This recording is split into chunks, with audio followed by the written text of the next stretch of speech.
guys want to just double check the sound, if everything's okay? 1, 2, 1. Hello from Norway. Hear me? Hello, yeah. Hi, Electa. Hi. So just to establish, the audience have arrived, and we will go live soon.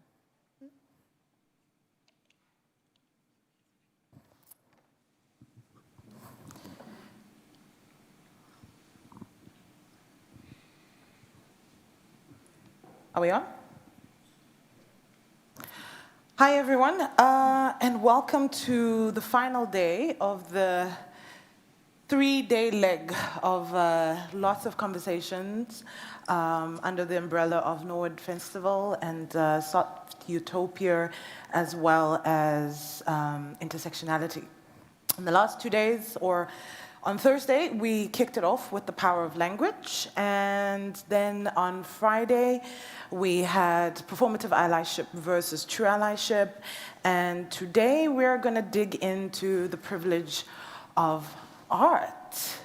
And that is a very controversial but wide topic as well. So we also do hope to just go where we can get. And I mean, we are in an artistic space. A lot of us are artists, and also those who are trying to get into art. So to know some of the structures that we're operating under, I think is very interesting to not only critique, but also to acknowledge and enjoy in all of it. But before we start, I'm going to read to you the rules of engagement. For those of you who are watching online, we do have an audience with us. And so we're just establishing rules of engagement within the space so that it can create a space that conversation can happen.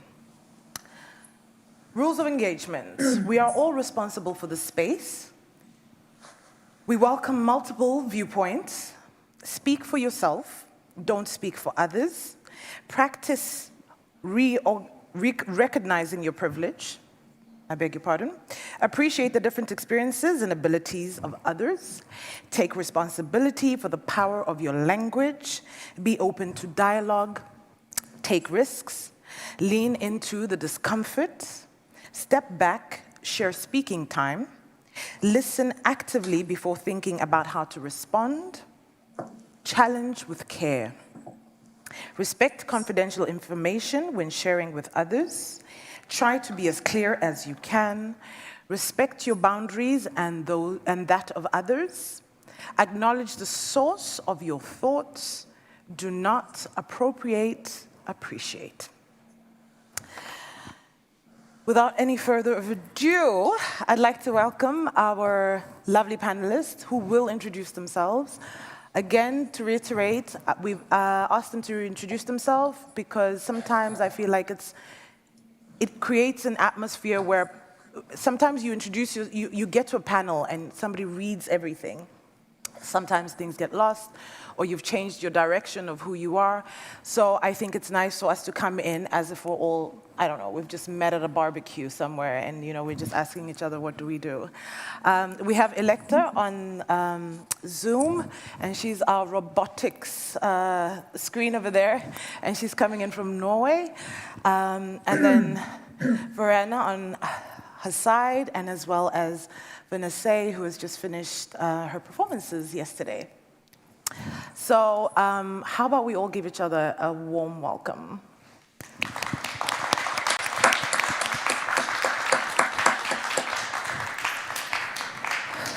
And my name is Tutu Zilelibazi Sasfiso Matunsi, and I will be the moderator. I am a performing artist, a linguist, and a former journalist.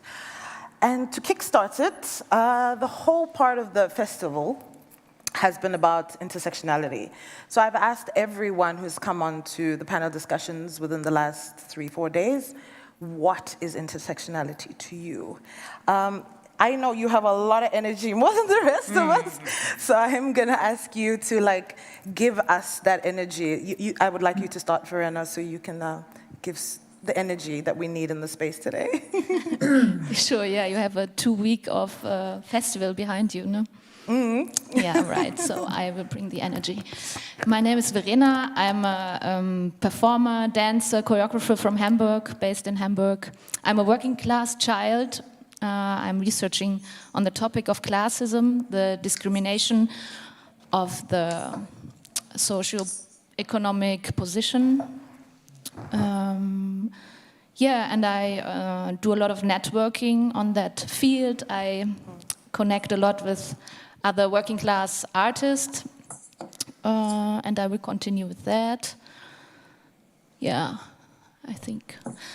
And shall I continue with your question already? Or? No, we're going to have a Sorry, round of just intros and then, or answers for intersectionality. And then, so I'll give each person a round. And then as the conversation goes, you don't need to wait for me to ask the next question, also if you have a thought. Electa, do you want to take the next floor to introduce yourself to us? Sure. Hi. It's so surreal not being able to see the audience. So I will just imagine you out there. I am a mother of 2 white humans who will be 20 in around 2030. That informs a lot of how I think and what I am. I have a house and I have a permanent job in the arts. I have a PhD that I got because acting jobs would not get me the visa that I needed to stay in Europe. I'm from the United States and originally. My artistic work and research focuses a lot around voice and oral diversity, questioning what voices are in the room, how do they speak, what is their multiplicity. In 2015, I wrote an article titled Manifesto in Practice, where I tried to put out there an intersectional voice training for the future. And in 2020, I wrote an article, This is Not a Manifesto, where I tried to take responsibility for my own position and its complexity as a teacher in the room and the power structures there. And also in that article, I tried to say it's not me that needs to be writing or dreaming the utopias of the future, be they soft or hard. I want to thank Dudu very much for inviting me to this conversation. I find it scary and exciting. And last of all, right now, I teach at the Norwegian Theatre Academy in Norway, but I speak for myself. And I am suspicious of language that tries to solve things. I like messy thoughts. Messy thoughts. Maybe that's a nice way for us to take it in today, like the mess that we can have as well, and that for that also being accepted. And also as we open up to the audience, it's okay to have messy thoughts when making a comment or asking a question. So thank you for that, Electa. Vanessa. Hi, bonjour tout le monde. My name is Vanessa. I'm French, which means that English is an acquired language for me, so I will try to express myself as best I can. My father is from Laos. My mother is French, and I am a performing artist.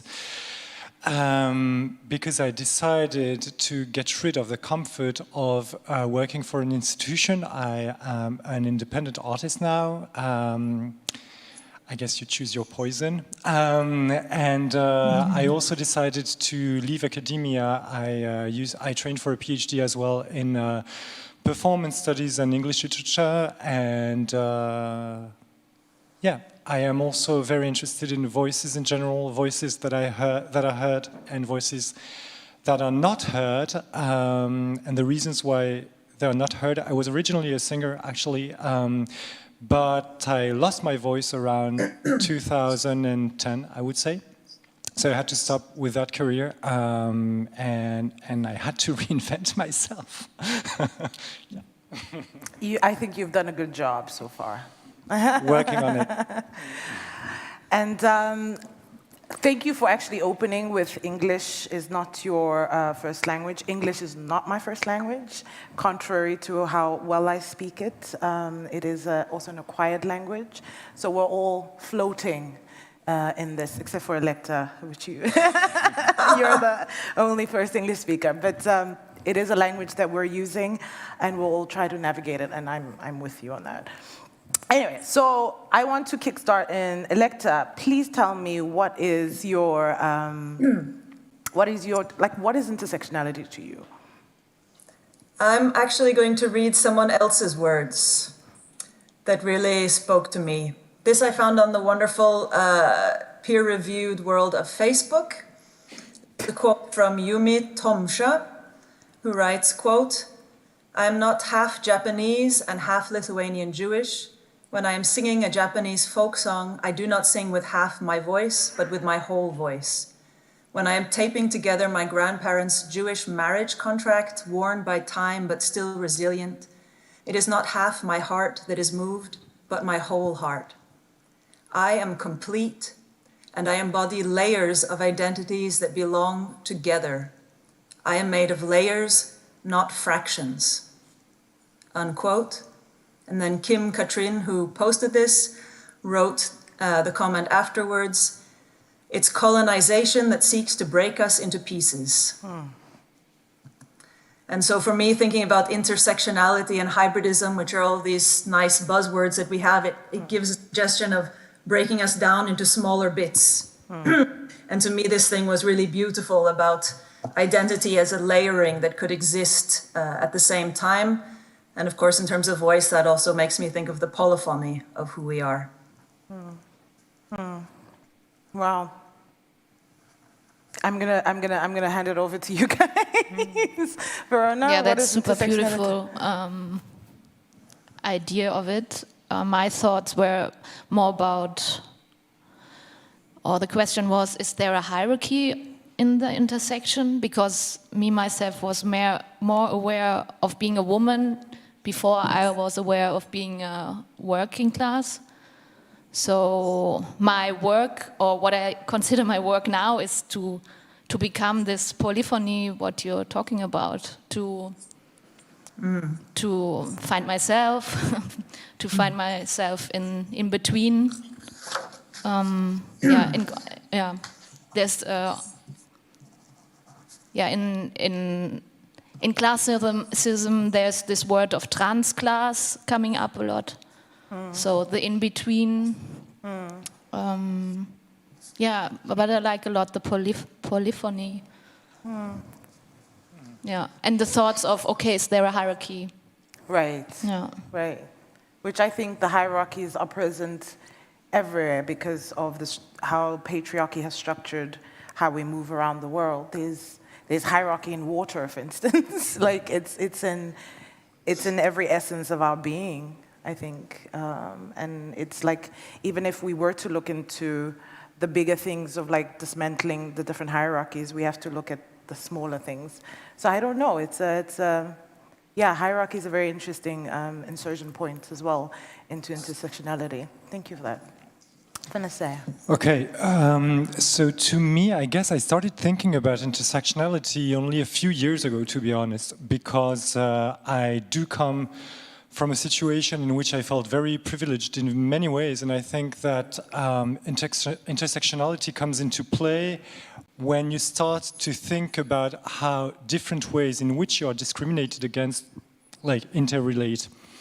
So to me, I would say very strangely, when I started working on gender more and transitioning, I realized how much of my relation to gender was actually articulated on not being white, but being also Asian. And this is where, like, strata of discrimination, like, interplayed together and made me understand in my flesh, in my experience, what intersectionality is. And I think we have to go back to the root of that term by Kimberly Crenshaw. That notion was a way for her to articulate how she was not only black, she was not only a woman, but how these two layers of discrimination articulated and played with one another. So I guess, to me, intersectionality is a way of looking at my own experience and see how different layers of discrimination, but also privilege, come together to define myself on the I don't know how you put it into English, but like in French we would say l'échiquier du pouvoir, so the chessboard of privilege. Yeah.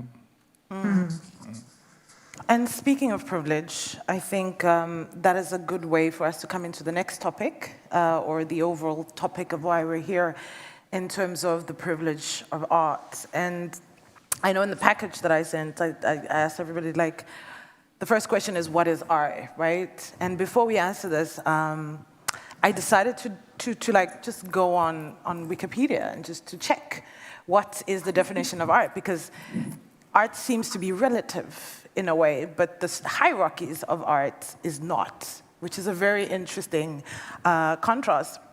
And for those who are curious, what I found was, it says, art is the expression or application of human creative skill and imagination, typically in a visual form such as painting or sculpture, producing works to be appreciated primarily for their beauty or emotional power. Similarities, the various branches of creative art, of creative activity, such as painting, music, literature, and dance. And when I was reading this, I was like, this is very interesting because it's been defined into a very concrete way that is, I'm not sure if I 100% necessarily like agree. And of course, who determines the beauty in art, right? Who determines sculpturism? Is it really art, or is it a form of practice, like cultural practices? And how do we get to this point where art was extracted from everyday norm or everyday culture? But I don't have the answers for it. It was just these questions that I was raising in my head of like, okay, this is very interesting. But now I'm just the moderator, so I'm going to throw the question to you guys of what is art, in your opinion? Anyone want to take the floor? Yeah, okay, we're starting. I guess if we're going to talk about privilege in the art, that already sort of gives a direction to the question. We are going to talk about art as a social practice in which privilege comes into play. So in that field, I would say that art is a social practice that defines groups, and that also, by definition, excludes groups. So art would be in that field a social practice that, that is structured along lines of power. But now comes the question of what is power, and for that I will actually leave the floor to others. Sorry. No, it's okay. No, it's very interesting if it's a social structure, you said it's a social? It's a social practice, social I would say. practice. Yeah. And I think in that, if something is a social practice, then I think like when we look at the privilege, then it should be acknowledged as each form is equally acknowledged if it's a social practice, because then it would be different social systems or social cultures meeting together, right? And appreciating different forms of art. But I do feel that there is one epitome that we're all operating under, although it can be breaking up to different social, I don't know if you understand what I said. I think I do, but to me precisely, we have to question the notion of like art in the singular, because are we talking about art as it is defined by institution, or are we talking about art as a social practice? I'm looking at the notion of cultural rights and the idea that we're all practicing forms of cultural practices, but that some refer to as art, that others refer to as culture. What is the relationship between culture and art? Are they actually the same thing or not? So those are the questions that I think I would like to And raise. I think we're talking about both because I think they connect somehow, right? But let's pick this up. Yeah, as I hear you speaking, I think that's the reason why I had to learn what art is. So because what I'm doing now is not my social practice, as you say. It is it is my work. It's something that you can look up at Wikipedia. It's Right. defined, and now there's a light bulb coming up. Like, that's the reason why I had to learn it and why I had to define it and and shape it. And Elektra is gone. I think she'll be back soon. Okay. We can hear her still. Yeah. So for me to think about what art is, yeah, it has always, yeah, you also said it already, like, where do I want to belong to, or there's a power structure also involved, yeah, in that direction. Yeah. Elektra? Yeah, there's a wonderful Asian Norwegian woman who now lives in LA. Can you hear me? Yes, we can hear you. Her name is Nina Eidsheim, and she puts out this provocation, and she says, can we only, this is said very, I'm not going to quote her, but what do you say? Paraphrasing. She says, we can only hear that which is familiar to us. We only recognize music because it sounds like some other music that we've already heard. And I think this is interesting if we think about art. I can only recognize the art that reminds me of something that I already know. And this thought really haunts me because it really says something about, are we even able to recognize an art or a practice that is different from our own? And recently at NTA we made a project. You're getting a silent hand of applause. We made a project questioning quality, where each of the students was to bring a piece of some vocal material, we called it, and then we were asking them to make a world for this material. And the project was looking to question, what do we understand as quality? And how could different qualities stand next to each other without making one of the qualities without making a hierarchy? And how do we make this space next to each other even when we might disagree? And this was a very triggering and interesting project to be part of. And yeah, I just throw that out there as a sort of example of trying to navigate these difference of art rather than coming to one definition, allowing our different definitions to exist in the space together. Vanessa. I'd like to, just respond to that, which I think is like very helpful, because to me, I'm going to talk about my own experience because I think that's perhaps the easiest way to feel into things. But to me, I learned, I think, very early to recognize European music as being art and as being aspirable, something that you want to do because as a child of an immigrant, this is something that I felt if I master this, then I'm going to be fully integrated into Western culture. So I really, excelled, I have to say, in European music because of that. And then suddenly I realized, and then I lost my voice, which was the one thing that I talked about. And then suddenly I realized that art is actually very much about the forms that you do not recognize. The forms that fascinate you, but that you do not recognize and that you feel drawn to. And I want to talk about this because obviously, to me, being half Laotian from my father's side, excelling in Western music, in Western languages, meant like really burying my father's culture. And at the age of around 40, I started to learn Laotian only to realize that Laotian is a tonal language and I cannot hear the tones. So I was excellent in Western hearing, but I was terrible. I was basically deaf to the sound of my father's language. I cannot hear it. And like we have very funny conversations at the moment with my dad when we're trying to talk together because I'm basically talking about chicken when he's talking about how far I am. So it makes for very weird conversations.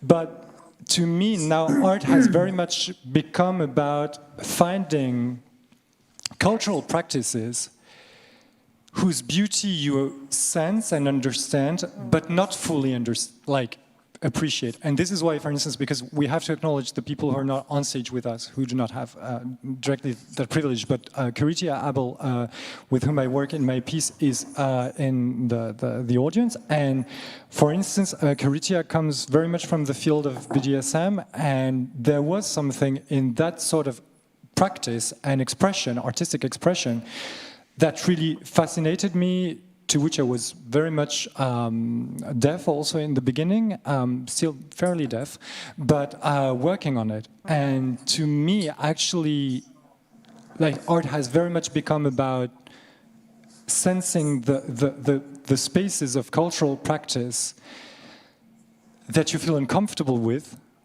drawn to, and where you try to sit with your discomfort. I want to lash onto something you said earlier on in terms of like the learning the European tone, right?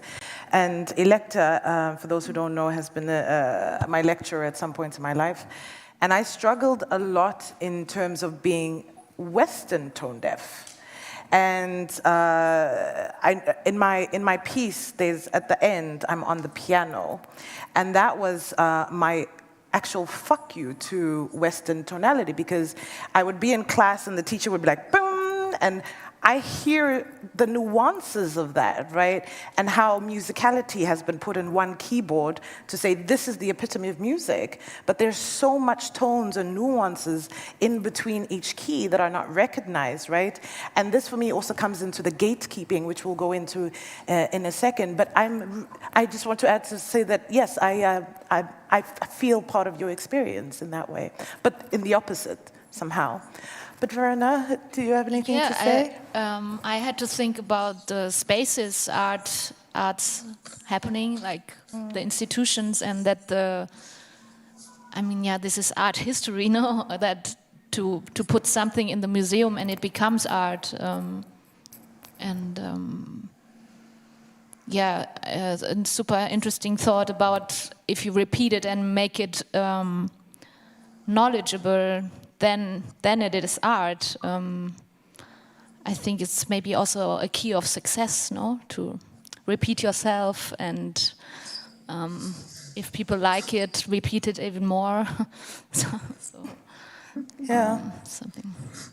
The repetition, I think, if we're going to go into gatekeeping, the repetition is part of what maintains the structures of gatekeeping, because in that repetitive action, we then form a way of living, right? The more we repeat, you wake up at 8, you go to bed, the clock forms somehow. Maybe it's a bad example.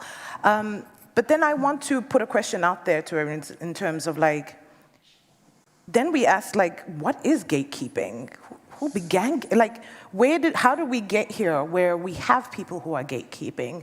And how are they offered that much power to be able to gatekeep?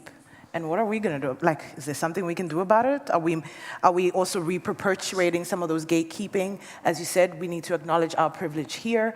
As we are sitting here, are we also gatekeeping? Are we allowing the gates to be open? And what are some of the things that we can do to help gatekeeping? I don't know, the negotiation of who keeps the gate, because in every society, there's a gatekeeper, right? If I want to take it back to maybe just a village. In ancient days, of course, you had like a village somewhere, and there was always someone going around the perimeter and keeping the gate to make sure that like wild animals don't come in or foreigners stray in. So how do we go from just like protecting ourselves as human society just from like the wild or unfamiliarity to gatekeeping being about power more than about our, I don't know, survival in a way? Anyone want to take the floor? Or have I gone too far? It's a huge question. I give one very banal example from being in the position in a very strange way of being a gatekeeper myself. I sit in the audition committee at Norwegian Theatre Academy, and we offer a 3-year BA that's completely free. You know, you don't have to pay to get in, so in a way it should be, if you're good enough, you should be able to come here. But of course there's the gatekeeping of that you have to be able to live in Norway, you have to be able to get a visa to come here. And for many years, we've had live auditions. So you would have to travel to Norway for 3 weeks to maybe get into this institution. Which has, this year we're going to do digital auditions. Because we just couldn't handle that anymore. Because it's so obvious and you see it. yeah, I don't know. So that's our attempt in being in a position of gatekeeping to try to open the doors as much as possible. Auditions digital. Which is very interesting because I had to fly to Norway on my own budget and do a whole week's audition on my own budget, not even knowing if I would come in or not, right? And so this is where I'm acknowledging my privilege, because as a Black person, there's not a lot of us, especially in contemporary art, because contemporary art is a whole nother sphere that is also, which I will get to in a bit, I think, we're educated to understand how the work that we're seeing, like to understand the work that we're seeing, which is also a form of gatekeeping, I feel, and also a form of privilege for me to be able to have come from a family or like a situation that affords me to travel to Norway and audition and then travel back not even knowing if I'll make it, but there's so few who are able to do that, and that is a privilege, and I am part of the privilege of the arts. In addition to that, you need to speak a certain language. Yes. You need to have a certain Yes. hot knowledge. What does the jury expect? No, like what kind of knowledge about art? What art is? So I also give workshops. And there was a person saying, you need to be a musician before you study music. And that kept in my mind, or you need to study piano before you can study piano. And well, what is that, no? Like, how open, no? How privileged you need to be before entering an art school. There's also a study from an acting school in Swiss where they checked this audition process, and actually that they take what they know, no? They try to open it up like you now with the digital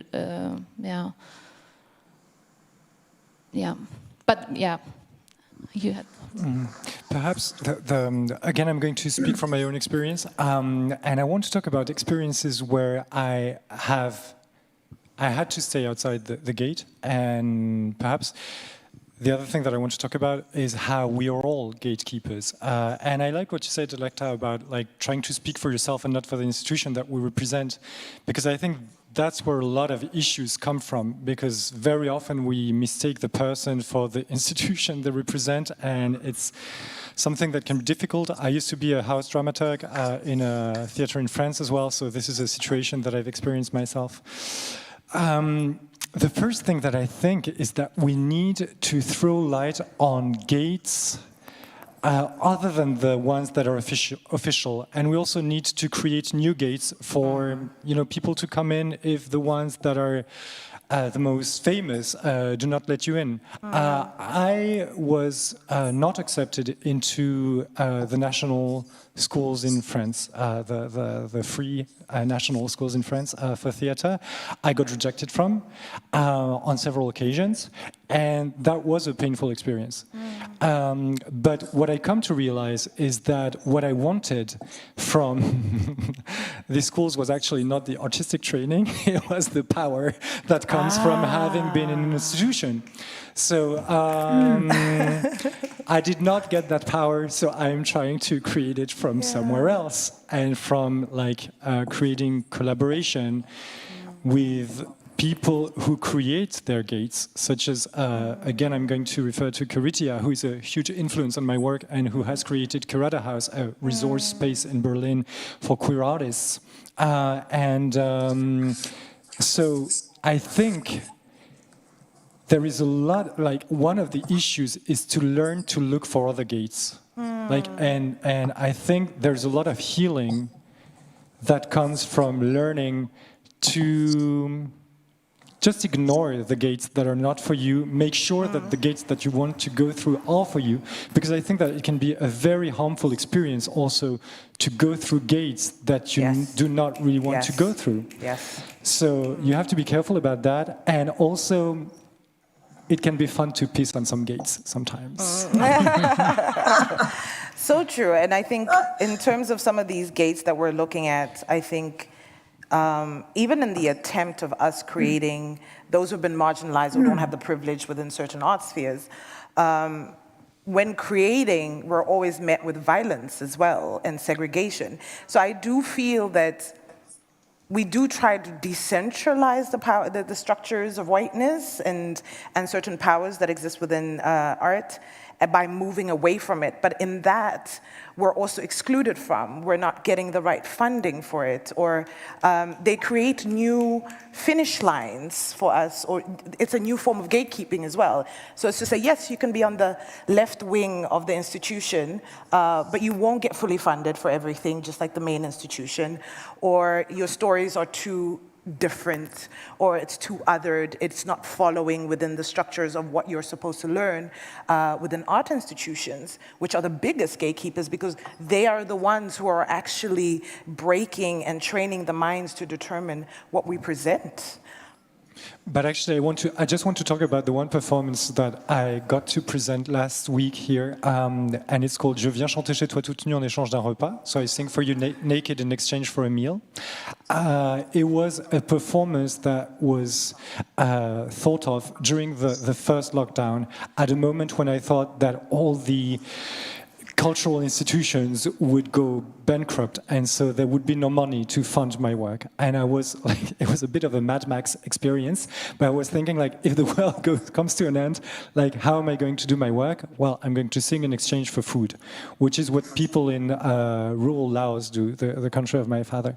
But what I mean to say by that is that, to me, this was an extremely empowering experience, because I thought this was an experience of self-reliance, and also an experience of finding support from other sources than the ones from the institution. Théophile Dubus, who is my co-worker on the other one, like, provided for free, because this is this is one of the projects that we did for free. But I think that sometimes we get, not to say that economy is not important, not to say that power is not important, but sometimes we chase the power of others so much that we really forget the agency that we ourselves have. And I think it's super important to find the balance between the two. This is very true. And myself, I don't know how I found myself in an institution. I think for me, I was just running away from television, and somehow I found myself here. So no, seriously, like, and I've been trying to run away from institutions, but somehow, I don't know. Yeah, and also acknowledging that the power that you do have, even though you are a minority background or a segregated background, in these spaces as well. Yeah. So. I think you have a really strong position in that. I needed the institution. I needed the diploma from a state school, or I need to. Yeah, I had not the possibility to study if it wasn't for free. So, yeah, there are all these steps. But yeah, I'm now at a point where I see, okay, do I really need the institution, and where I want to go, and yeah. Can I be a different again, who am I as an artist, and to develop my own perspective. Anyway, it's a process, but others have different starting points, and yeah. So I really, But same here actually, because I think that I was lucky enough to have enough privilege on other sides to allow myself to tell the institution, the theatrical institution, if you don't want me, I'm going to, like, I had family support, I had health, I had financial resources that allowed me to conceive this performance where I don't need any funds. That makes a huge difference, obviously, and I completely, I think that there are a number of strategies, and the institution can be the right strategy. I'm not saying that it's not the right strategy. I just think that, for me, seeing as that strategy was denied, I had to find another one. But I think it was for the best for me. So. And I can also say that in terms of art, I wasn't allowed to study art. Like my first degree, my parents told me straight, we're not paying for you to study art. And in a lot of Black communities, art it's confusing. It's a weird luxury that you can't afford. And we're also still trying to catch up from colonial rule. So our parents, as an African, when you're born, you're either, they look at you and you're like, you're a lawyer or you're a doctor or you're an engineer. You know, so those are the three brackets which a lot of us have to go into, and it's a fight to even be able to study art. And if you're going to study art, you're gonna have to finance that yourself or have a long conversation of like, okay, I have my first degree, can I now do what I want to do? Because they think it's fun and games. So I think there's also that layer of other groups not being able to practice because school is also not free in my country.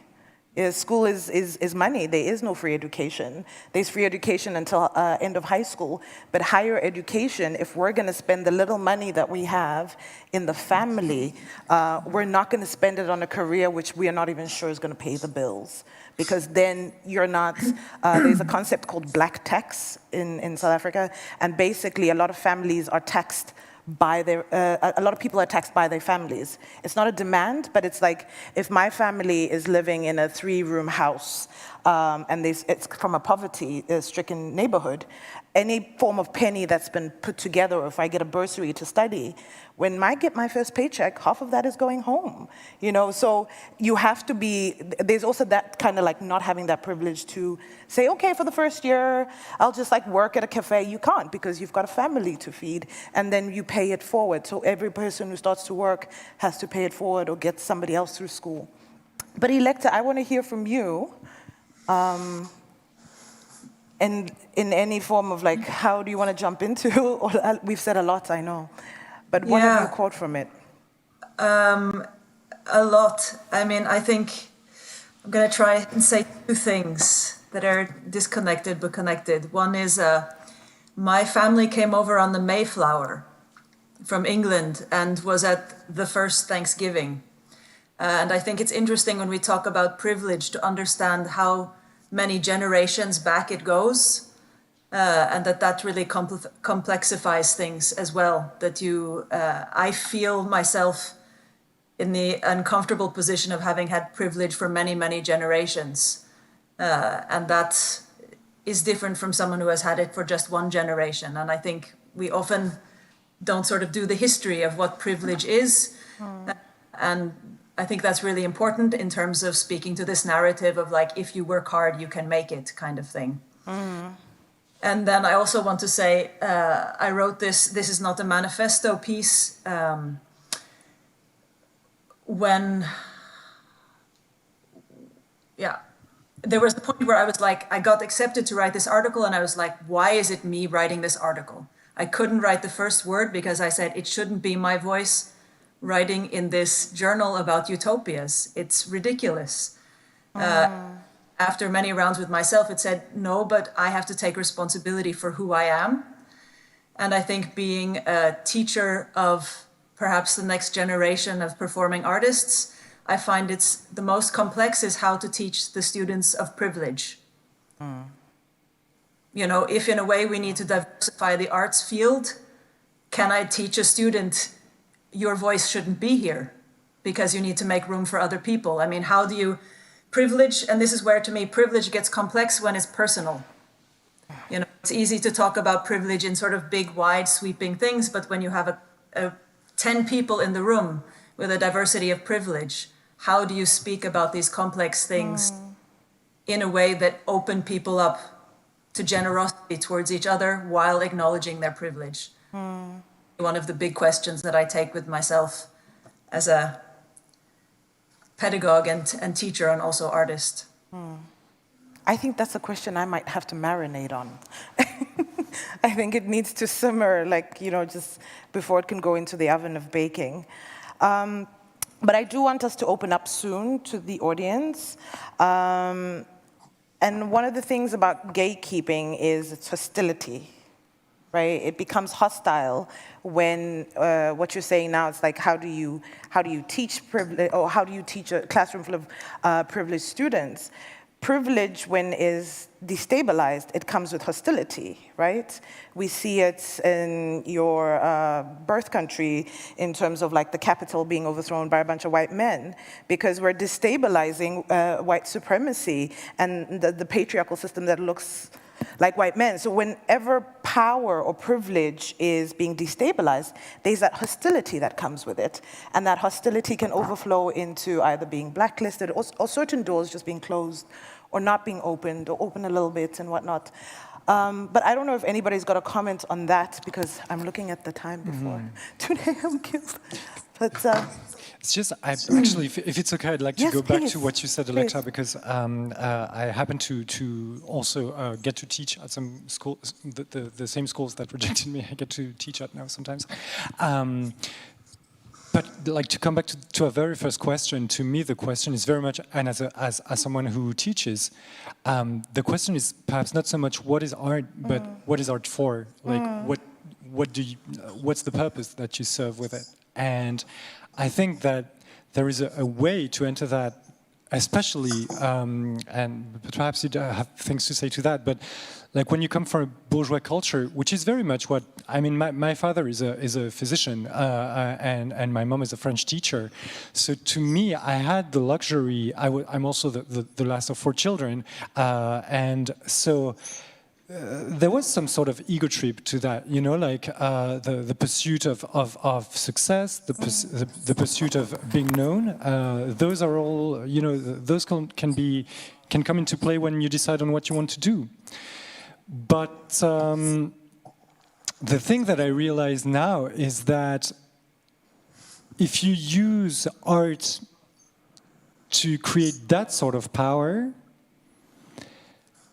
then it creates precisely the type of power that I now work towards deconstructing, because it works. It's the power that accumulates privilege. It's the power that is mostly economic rather than intellectual or emotional or political, also in a way, and so and also ecological, and that to me is important. So in the past years, and especially with that performance, Je viens chanter chez toi toute nue en échange d'un repas, it has very much become about trying to find the minimal gesture that creates the maximal power. And it is very much about that for me at the moment, because also when it comes to funding, I have, like, the company has very little economical power. So what can you create with the resources that you are, that is minimal in terms of resources, but maximal in terms of effect and power? This is the research that I'm doing at the moment. which is connected to very interesting, because in Norway, the amount of money that people get to make a performance is ridiculous. Like, it's insane. And literally, my performance was created with 250 euros. That was just like what I had for it. And so this is a very interesting point. Like, how can you use the most minimal, because art is not about necessarily the resources, but what you're trying to create and what you're trying to convey. One of your questions, if I Yes, please got go it ahead. right, no, was like, what is the privilege of art? Yes. So what can we do inside of the art field to push the limits, to push the comfort zones, and through the art also change the institution? And that's what I heard from what you said. And yeah, where can we push these limits and touch taboos, and and trying not to be a trend and being used for who we are or what we create. The power we have and art has, and again what you said, for who are we producing? And which is very interesting, because when I first came into contemporary art, the minute I mentioned that my background was from entertainment, I was frowned upon, like, oh, entertainment. So it's also like, even in that sense, for me, entertainment was art. But when you come into these contemporary spaces, entertainment is not art. Even within their own institutions, there's these hierarchies of what art is. Electa, do you have anything to say before we open it up to the audience? No, I'm just very interested in the conversation that keeps going. That keeps going. And as it keeps going, I would like to open it to you guys. If anybody has a thought, a question, a comment, we'd really welcome it to fuel some of the conversation that we're having. And it's a safe space, and you're allowed to. Who said it in the beginning? Electa, was it you? Like this finding? What was it? Messy language. Messy language. Yes, Karina. Thank you. Hi, I want to say, is it working? Yes. You just do this. Yeah. I want to say thank you to the panel for engaging in this conversation in the first place, because so many people are not engaging in the conversation. I did not see myself as an artist, and that's because institutions have continuously rejected who I am as a black person, as a female at birth person, as a neurodiverse person. Everything about me has always been rejected in institutions. My neurodiversity means I don't read well, so I thought and grew up as if I was stupid. In the last few months, I have read more books than I've ever read in my life. In the last, 5 months, I think I've read 20 books.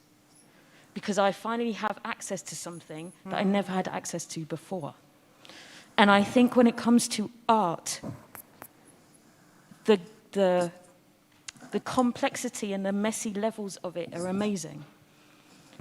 I never saw myself as an artist. I just saw myself as somebody who wanted to create things.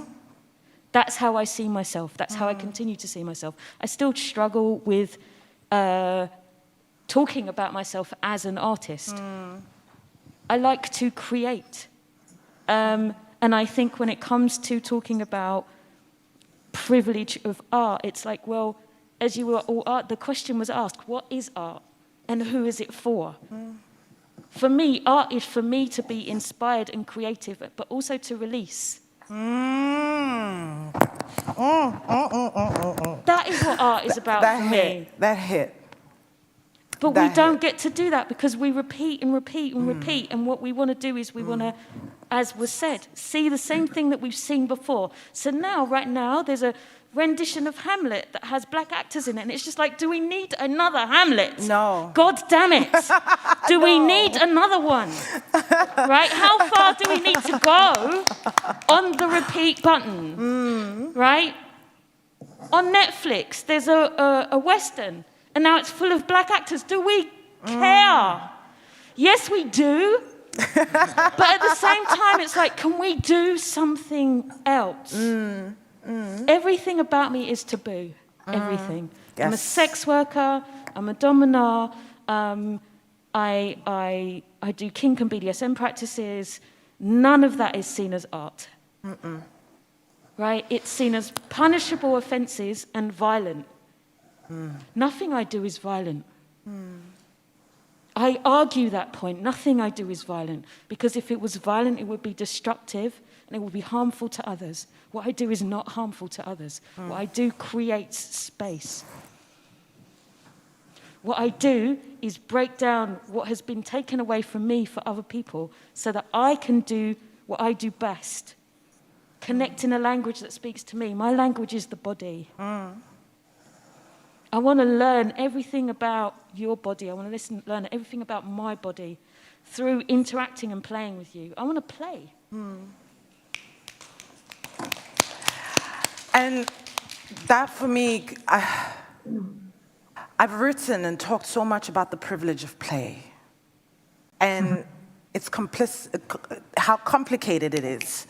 Because I don't feel like in my work I have the privilege of play. A lot of the piece that showed here, Norwind, that was me being frustrated of 3 years of being the first black woman to graduate, right? And so that was me giving birth to my frustration, as you say, the release, right? And I too want to be able to massage a rock for an hour and it not be interpreted that that is slavery or that is apartheid or is that my pain or, and I'm like, no, it's just me massaging a rock and discovering that there's hardness. Like, You know, and so it comes back to this privilege of like, we don't have the privilege of play. Right. We don't have the privilege of softness, of just like exploration. And even when you look at your Netflix, when we have black or POCs, it's always the narratives of our colonial history, Right. our pain. It's never anything outside of those brackets. So thank you for that. Thank you so much. I think I just want to say one more thing as well. It's like, don't get me wrong, I love art. I love all the forms that it comes in. What I don't love is how it divides and gives extreme amounts of control and power of money to people who already have it, leaving the rest of us out on the street because we're not good enough. Like, we're not seen and we're not good enough. We're not worthy enough to We're them. not worthy enough. But then when I do what I do, I'm seen as violent. I created work, again, out of anger. And everybody's like, what? And I'm like, yes, because it's a powerful energy, but what we decide to do with it is the thing that makes a difference, and not the anger and focusing solely on that. I created the thing because it's active. I want it to move. I want it to move me, and I want it to move others. That's what art is to me. Something that moves. Something that is not stagnant, something that is adaptable and that changes. And I think we're stuck. I think we're stuck. I'm so glad. Thanks. Yeah. I'm so glad you're talking about emotions and anger and what you want to create and the movement in it. Because when I thought about privileges, I thought a lot about shame and the shame that comes with it. So I don't know how it is to create out of shame, what kind of art. But maybe a lot of art is created out of this emotion. How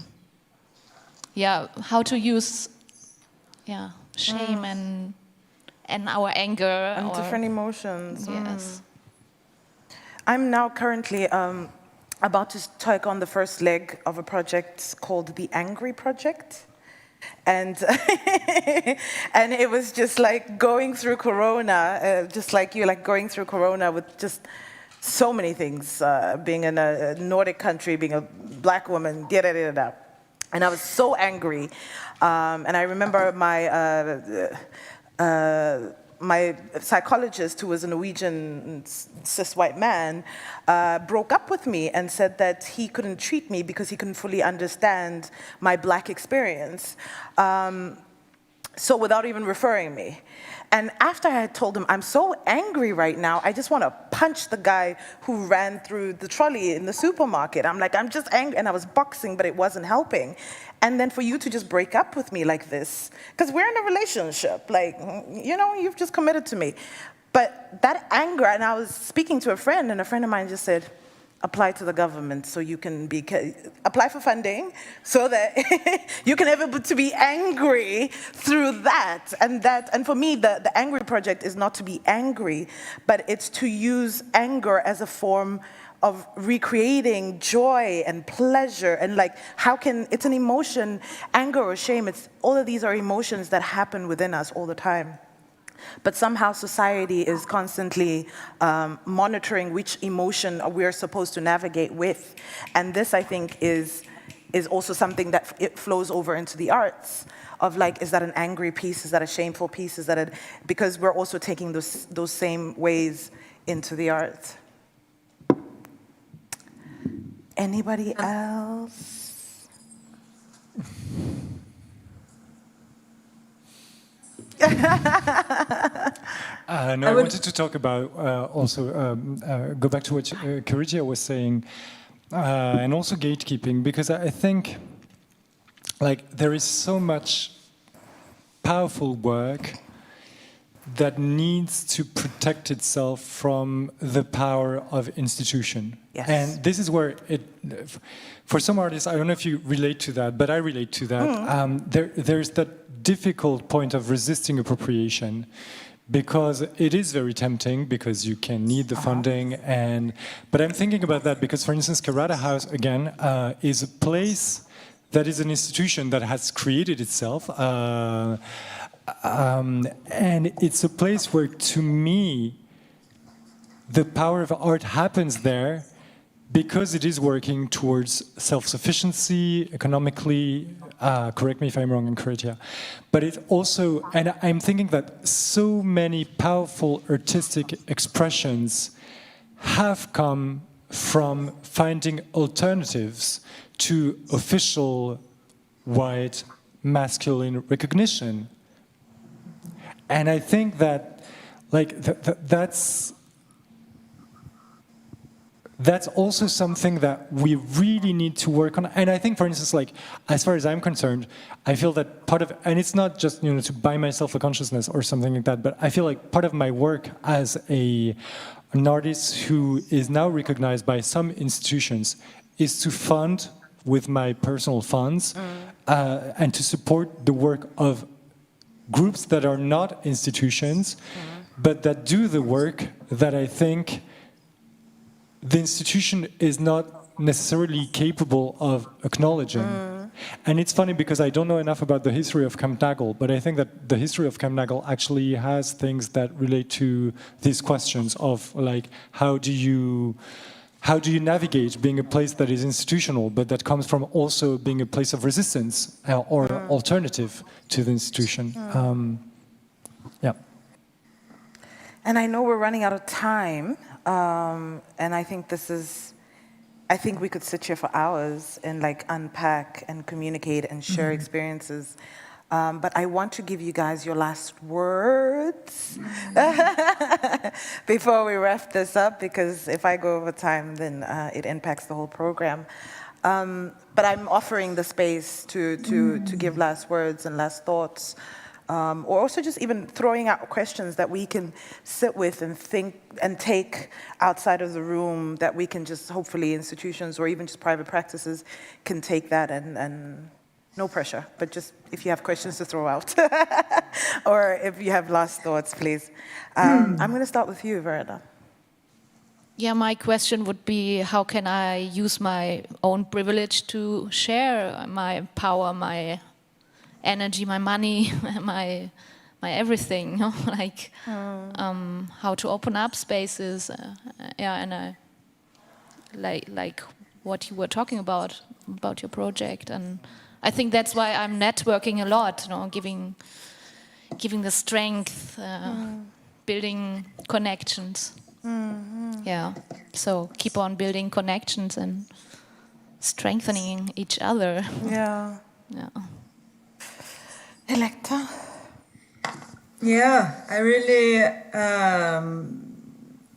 this resonates with me very much, this question about being an institution that started with resistance. And I think the Norwegian Theatre Academy started very much from that point of view, and now it's been eaten up by an institution. And I think we're very much struggling how to stay true to our roots and consistently.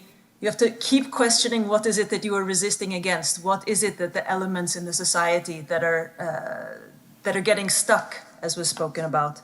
And I think that's a really wonderful question to take with us. And then for myself, I think it's also very much this question of, how do you put your money where your mouth is? How do you stay true to what you're speaking? And for me, one of the things about that is how to be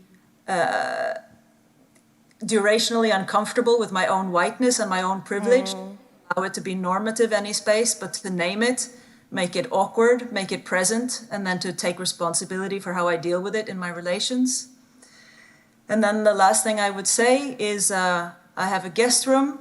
If you ever want to come and crash in Norway, you're very, very welcome. I'm in Oslo soon, so I'll hit you up on that. Vanessa, thank you, Electa. I have a room too in Tours, and some people here know that they were always welcome to come here. So, yeah, I'm also going to sit with my privilege and the uncomfort of having that economical privilege, which is super important, and like trying to think about how I can share it. I think I'm just for the final word. I'm going to try and I'm going to commit to the thing that I also said, which is that I think that it's important to use the privilege that I have, the economical privilege, to support artists that are excluded from institutions and structures that make them invisible.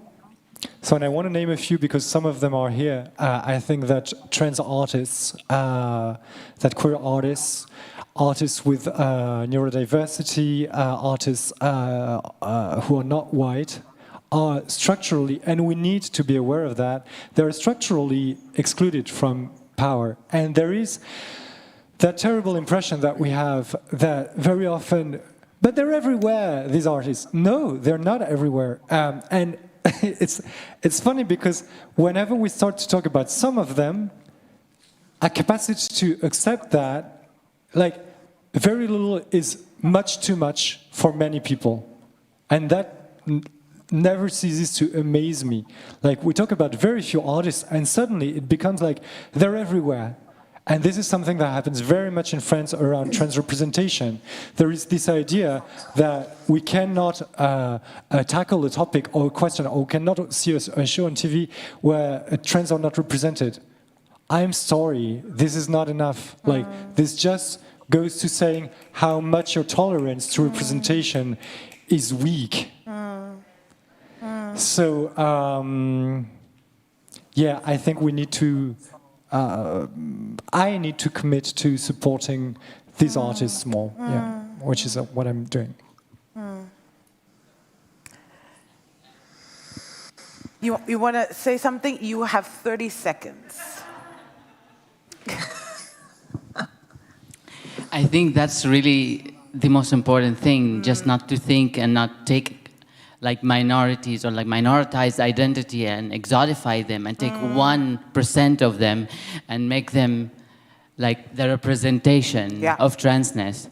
Because at the end of the day, I represent myself. I don't represent the whole, take the pressure out of my, from me, that when I do something, it represents, it affects all trans people, which is a lot of pressure to also think about.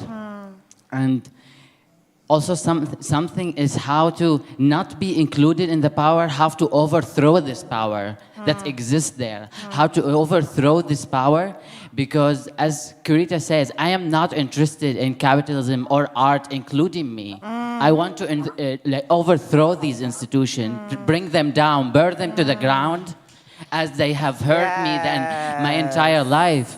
This is not, I am not interested in being on an institution, being represented at like some stage or for a performance, and be like, be their winning card. Right. I am done being their winning card. The diversity card. It's like take like one trans person and ask them to do all the workshop, Yes. It's like at the end of the day, this is not affecting my life on a different level. I still walk on these streets that are made for him, you know? I still walk on the street that are made for like cis, white normative people.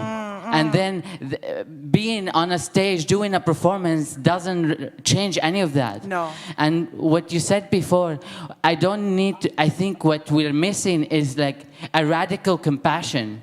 We're missing in art and everything this radical compassion, to show each other radical compassion. I don't need to be in your shoes. I don't want to walk in your shoes. Your shoes are your own shoes. I'm not going to keep you barefoot to walk in them. And this is what white people a lot of the time ask for us, to take our shoes and walk for them. They say that we don't understand. They try to like, I don't mean to, I'm trying not to take up so much space and give people, but no, speak up. Remember that your word as a white cis person value more than my word. Always. As a trans femme refugee here. So your word, you are more capable of changing the world than me. Don't put the pressure of changing this on me only. Remember that the most privileged, and privilege is not uncomfortable. Just the idea that share. You know, teach your students how to open the gates, even the gates of the leftist or radical, because even those leftist institutions, they're still exclusive.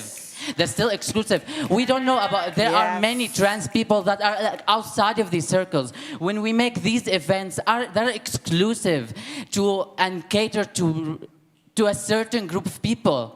We have no idea how to make our spaces accessible to all identities, because we're not trying to extend and trying to reach, because we're always like fear of like the strange and the weird, and we don't want to like embrace that.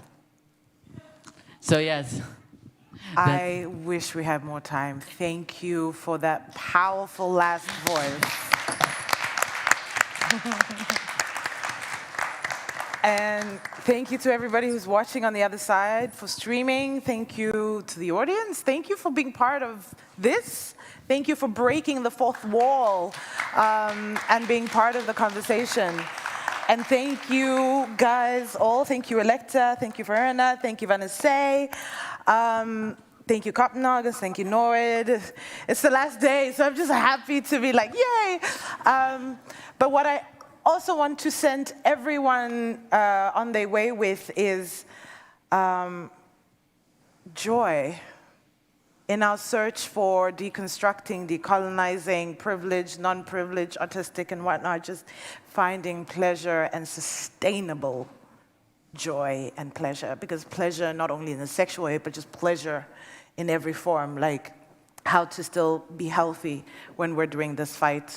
And make sure that you have rest. I'm also guilty of that, so thank you. And enjoy the performance, guys, and have a very good night. And everybody at home, good night, and thank you.